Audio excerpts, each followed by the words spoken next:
En la fiesta de los primos, mi hermana entregó regalos solo para los niños que lo merecen.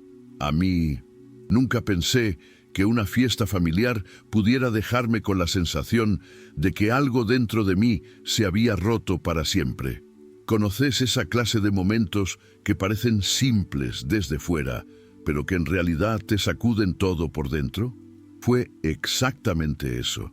Siempre que alguien habla de reuniones familiares, se imagina niños corriendo, adultos riéndose, una mesa llena, ambiente de alegría. En mi caso, ese tipo de encuentros siempre tuvieron un sabor raro, como si estuviera de más, como si solo estuviera ahí por compromiso. Desde chico me acostumbré a que mi hermana era la favorita, la exitosa, la que todos admiraban. Y yo estaba. Pero lo que pasó ese día con mi hija fue distinto. Fue como si todo lo que yo aguanté durante años ahora estuviera siendo lanzado contra ella. Y no lo iba a permitir. Ese día cambió todo. Por eso estoy escribiendo esto. Antes de continuar con la historia, no olvides dejar tu like y suscribirte a nuestro canal para estar al tanto de más cuentos como este. El día empezó normal. Era un sábado como cualquier otro, medio nublado, con ese clima que no se decide si quiere sol o lluvia. Mi mamá había organizado la famosa fiesta de los primos, esa reunión anual que se hace en la casa donde crecí y que ahora comparten ella y mi hermana Laura. Es una casa grande, con patio y espacio para que los chicos corran, pero cada vez que pongo un pie, ahí me cae encima un peso raro, como si regresara a todo lo que nunca fui. Mi hija Sofía, que tiene 8 años, estaba ilusionada. Se puso un vestido azul que eligió la noche anterior y me preguntó varias veces si iba a poder jugar con sus primos, si le iban a prestar sus juguetes. Yo no quería ir, pero le sonreí y le dije que claro que sí, porque uno intenta no traspasarle sus heridas a los hijos, ¿no? Pero ese día me mostró que no siempre se puede proteger a los que más amas. Llegamos alrededor de las 4 de la tarde. El patio estaba decorado con globos de colores, luces colgadas entre los árboles y una mesa larga llena de empanadas, pastelitos, jugos y una torta enorme que parecía salida de catálogo.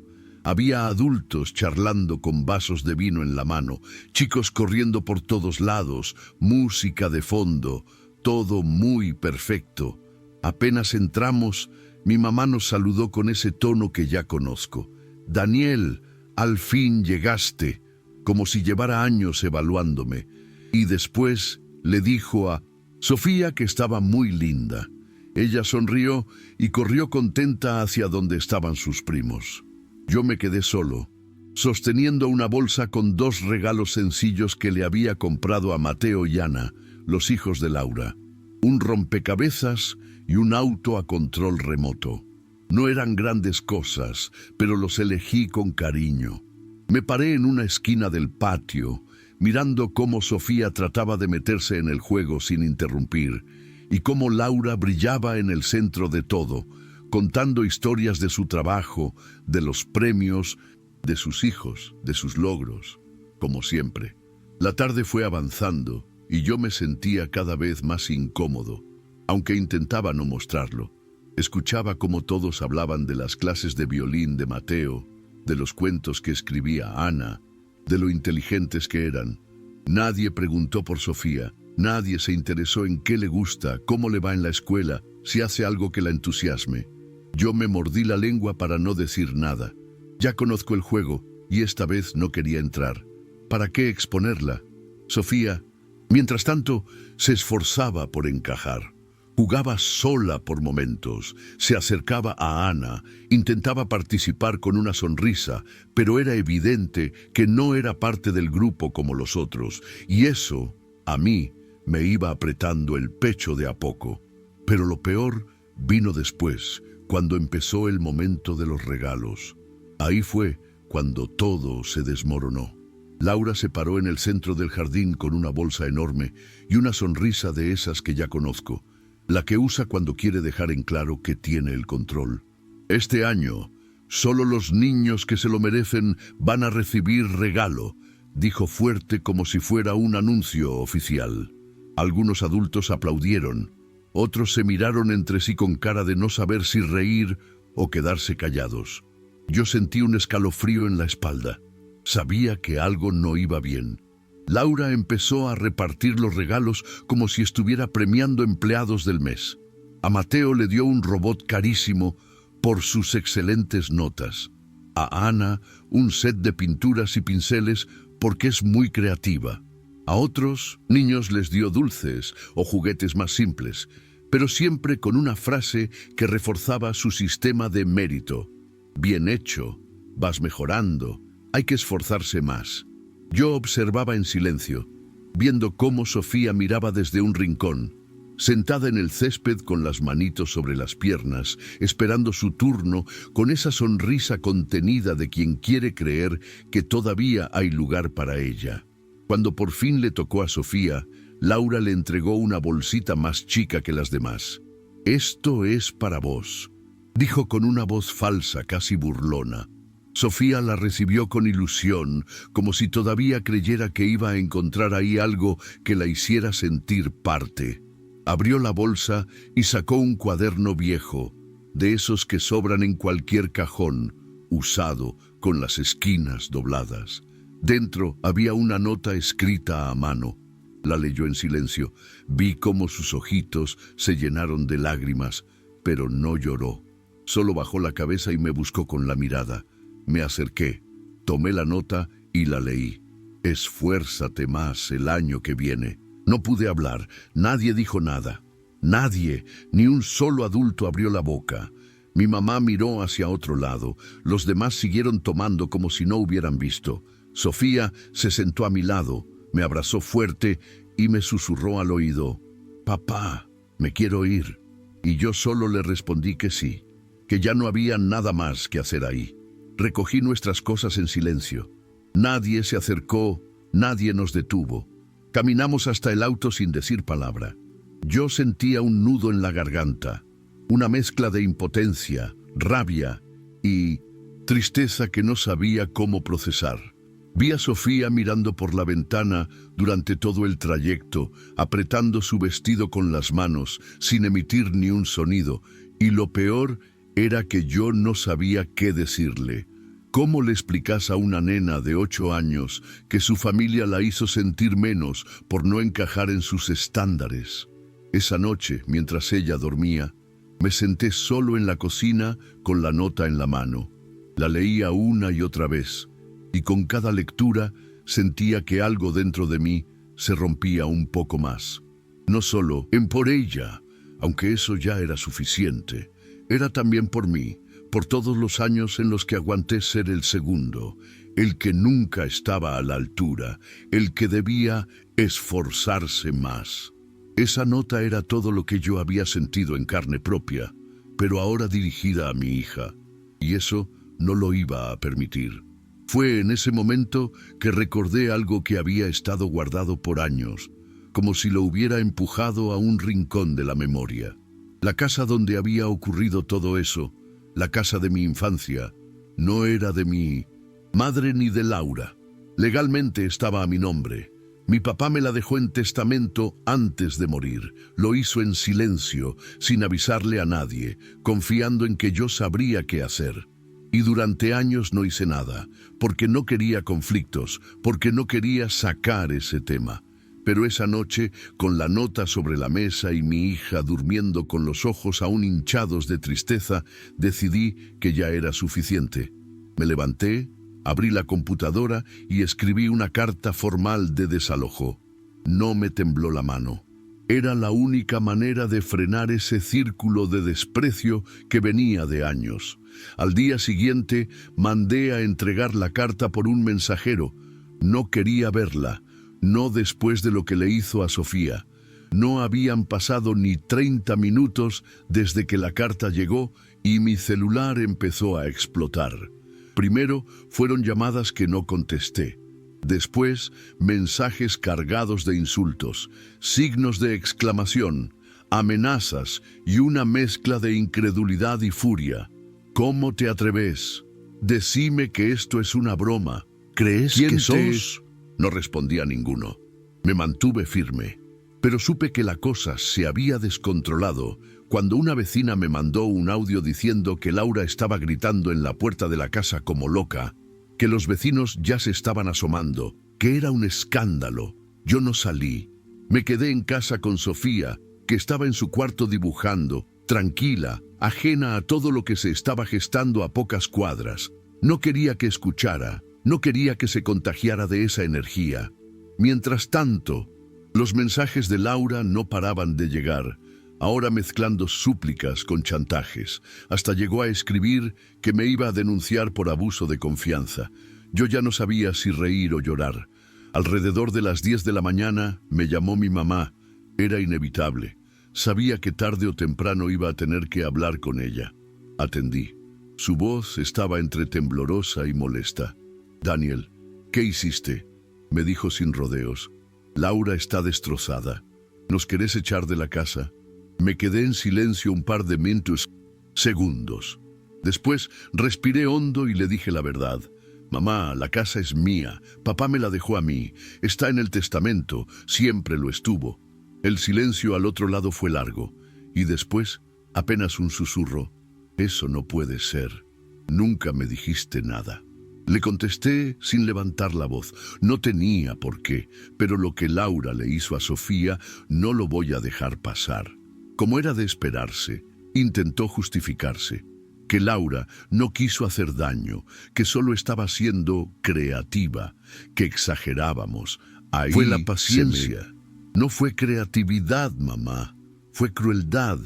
Humilló a mi hija delante de todos. Y corté la llamada. Porque si no cortaba, iba a decir cosas de las que después me iba a arrepentir. Las horas siguientes fueron una locura. Gente de la familia que no me hablaba hace años empezó a mandarme mensajes. Primos, tías lejanas, incluso el esposo de una prima con la que jamás tuve relación. Algunos me trataban de traidor, otros me decían que entendían, pero que quizás estaba exagerando, y un par me pidieron que no hiciera esto por una nota. Yo ya ni sabía qué responder. Lo único que tenía claro era que no iba a permitir que Sofía pasara por lo que yo pasé toda mi vida. Esa tarde, Laura apareció en mi edificio. No sé cómo hizo para entrar, pero golpeaba la puerta como si quisiera tirarla abajo. Sofía se asustó y salió del cuarto con los ojos grandes. «Quédate ahí», le dije bajito. Abrí la puerta solo lo justo para que no pudiera entrar. Laura estaba fuera de sí, con la cara roja, los ojos llenos de furia.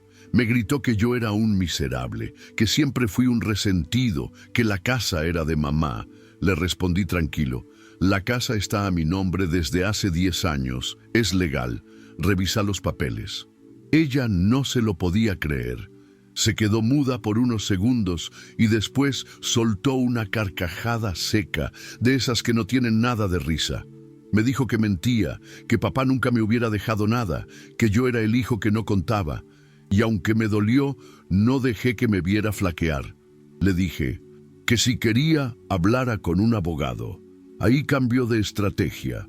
Puso cara de víctima, se le llenaron los ojos de lágrimas y empezó a decir que sus hijos no tenían a dónde ir, que mamá no estaba bien, que cómo podía hacerles eso. Me tuve que contener para no perder el control. Le dije que no usara a sus hijos como excusa y que lo que le había hecho a Sofía era imperdonable. Y entonces dijo la frase que terminó de empujar todo al abismo. «Fue solo una nota, Daniel. Tu hija es débil. Tenés que enseñarle a soportar». Ahí se me fue todo. Le grité que no era solo una nota, que toda la vida ella me había hecho sentir menos y que ahora quería hacerle lo mismo a mi hija. Cerré la puerta en su cara y no la volví a abrir. Esa noche no pude dormir. Sofía se quedó en mi cama porque tenía miedo de dormir sola y yo me quedé mirándola por horas, sintiendo una mezcla de culpa, angustia y una decisión que ya no tenía vuelta atrás. No sabía en qué iba a terminar todo esto, pero sí sabía que Ya no podía seguir soportando lo que siempre soporté. La mañana siguiente fue como vivir en un reality. Laura publicó en el grupo familiar de WhatsApp que yo era un hijo desalmado, que estaba echando a su madre y a sus sobrinos a la calle. Subió una foto de la nota que le había dado a Sofía como si eso la justificara. Dijo que era un mensaje de motivación y que Sofía se había ofendido por nada. Hasta puso una encuesta preguntando quién estaba de acuerdo conmigo. Ridículo. Yo no respondí. No, iba a entrar en su juego, pero sí me dolió ver a algunos primos apoyándola, escribiendo cosas como «te pasaste» o «eso no se hace con la familia». Esa palabra, familia, me sonaba hueca. ¿Qué clase de familia humilla a una nena de 8 años? A la tarde, me llamó mi primo Marcos, que siempre fue más neutral. Me dijo que entendía mi postura, que él también había sentido el favoritismo de chicos, pero que quizás estaba siendo muy extremo. «Vas a cargar con esto el resto de tu vida», me dijo. Y yo le respondí algo que ni siquiera tuve que pensar. Prefiero cargar con eso que dejar que mi hija se sienta como yo me sentí toda la vida. Se quedó en silencio y después me dijo que estaba de mi lado, aunque no lo dijera públicamente. Ese fue el primer momento en días que sentí un mínimo respiro. Decidí que Sofía y yo necesitábamos alejarnos un poco. Organicé una escapada corta a un pueblo con lago, algo sencillo, solo para respirar. En el viaje, ella volvió a sonreír. Jugamos, nadamos, comimos helado. Por un rato todo parecía normal, como si ese lío familiar no existiera. Pero al volver, el caos seguía esperándonos como si nunca nos hubiéramos ido. Al volver del viaje, el teléfono estaba lleno de llamadas perdidas, mensajes de Laura, nuevas amenazas del abogado que había contratado y más publicaciones en redes que intentaban pintarme como el malo de la historia. Daniela, mi madre, también había dejado varios mensajes de voz llorando, diciendo que no podía creer lo que yo estaba haciendo, que esa casa era su vida, que cómo le hacía eso a su propia madre. Yo no respondía nada. Ya había dicho lo que tenía que decir, pero fue ahí que empecé a sentir que todo esto se estaba volviendo una guerra sin fin, una espiral que no iba a parar si no hacía algo más contundente. Hablé con Esteban, un amigo abogado, le conté todo desde el principio y le dije: «No quiero más esto, no quiero que Sofía crezca con este veneno cerca. ¿Qué puedo hacer?». Me miró serio, sin vueltas, y me dijo: «Vendé la casa, es tuya, no les debes nada». Esa idea me paralizó por unos segundos. Vender la casa donde pasé mi infancia, donde vivió mi viejo. No era una decisión fácil, pero cuando pensé en la cara de Sofía esa noche de la fiesta, supe que era la única salida. Empecé el trámite en silencio. Contacté a una inmobiliaria de confianza, les mostré los papeles, firmé los documentos con Esteban al lado. Todo estaba en orden. En menos de una semana ya había una pareja joven interesada y no tardamos mucho en cerrar la venta. Conseguí un buen precio, suficiente como para asegurar un nuevo comienzo con Sofía. No le dije nada a Laura ni a Daniela. Sabía que, si se enteraban antes de que se concretara, iban a hacer lo imposible por sabotear todo. Y no quería más drama. Cuando la venta fue oficial, cuando ya no había vuelta atrás, Laura me llamó gritando como nunca la había escuchado. Apenas se le entendía. «¿Vendiste la casa? ¿Cómo pudiste? Esa era mi casa, mi casa». Le contesté con calma: «Nunca fue tuya». Y corté. Daniela me llamó después, llorando: «Daniel, soy tu mamá, ¿cómo me haces esto?». Yo le respondí lo mismo que ya le había dicho: «Mamá, siempre defendiste a Laura, nunca pensaste en Sofía, esto lo hago por ella». Después de eso, Laura intentó de todo. Fue a la inmobiliaria a decir que la venta era ilegal, que yo había falsificado el testamento. Fue a la policía a hacer una denuncia que no prosperó. Incluso organizó una reunión familiar donde se paró frente a varios parientes y pidió que me hicieran entrar en razón. Nada funcionó. Esteban había revisado todo. Los papeles eran sólidos, el testamento estaba bien redactado, la escritura estaba a mi nombre desde hacía años. La venta era legal. Punto. De a poco, los primos que la apoyaban empezaron a desaparecer del grupo.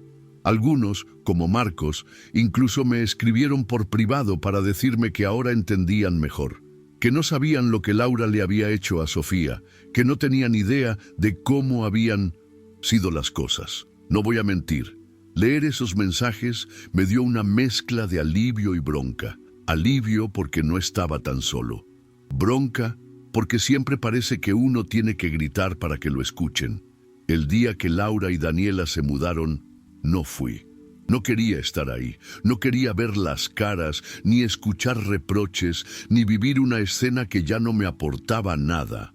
Me quedé en casa con Sofía, jugando a las cartas y comiendo panqueques. Carmen, la vecina, me mandó un mensaje. Se están yendo. Laura está furiosa. Tu mamá no para de llorar. Y aunque me dolió imaginar a Daniela así, no me arrepentí. Tenía que elegir. Y elegí a mi hija. Con el dinero de la venta, alquilé una casa en un pueblo tranquilo a 1 hora de la ciudad.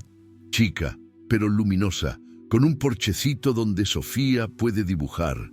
La inscribí en una escuela nueva, cerca del parque. De a poco volvió a sonreír, a jugar sin miedo, a dormir sin sobresaltos. A veces me mira y me pregunta si vamos a estar bien ahí. Y yo le contesto lo único que sé. Sí, Sofi, acá vamos a estar más que bien. No volví a hablar ni con Laura ni con Daniela. Al principio fue raro. Había días en los que me agarraba la duda, en los que pensaba si no me había pasado, si no había sido demasiado duro. Pero después recordaba la cara de Sofía con esa nota en la mano y se me pasaba. A veces llegan chismes por conocidos, cosas como que Laura está viviendo en un departamento chico con sus hijos, que Daniela se fue a vivir con una tía lejana. No pregunto, no quiero saber, no porque les desee mal, sino porque entendí que no puedo seguir girando en el mismo ciclo. Mi vida ahora es otra, es Sofía. Son nuestras cenas improvisadas, los paseos sin agenda, las risas que ya no se apagan tan fácil. Cada vez que la veo tranquila, segura, siendo ella sin tener que demostrar nada a nadie, me doy cuenta de que hice lo correcto, aunque haya dolido, aunque me haya dejado con menos familia, porque si ser familia significa repetir la misma historia una y otra, prefiero empezar una nueva con mi hija. Mirando hacia atrás, todavía me cuesta creer que todo haya empezado con una simple fiesta. Un día que para muchos habrá sido uno más, pero para mí fue el día en que decidí no quedarme callado, el día en que dije basta. No lo hice por venganza, no lo hice por orgullo, lo hice porque entendí que no podía seguir permitiendo lo que me permitieron a mí, porque no iba a dejar que Sofía creciera sintiéndose menos, como yo lo hice, y aunque no sé qué va a pasar más adelante, aunque no tenga todas las respuestas, tengo algo que no tenía hace mucho tiempo: paz. Y eso, para mí, ya lo cambia todo. Si llegaste al final de esta hermosa historia, comenta qué te pareció para que sepa que viste el video completo. Y no olvides suscribirte y dejar tu like. Nos vemos en el próximo cuento.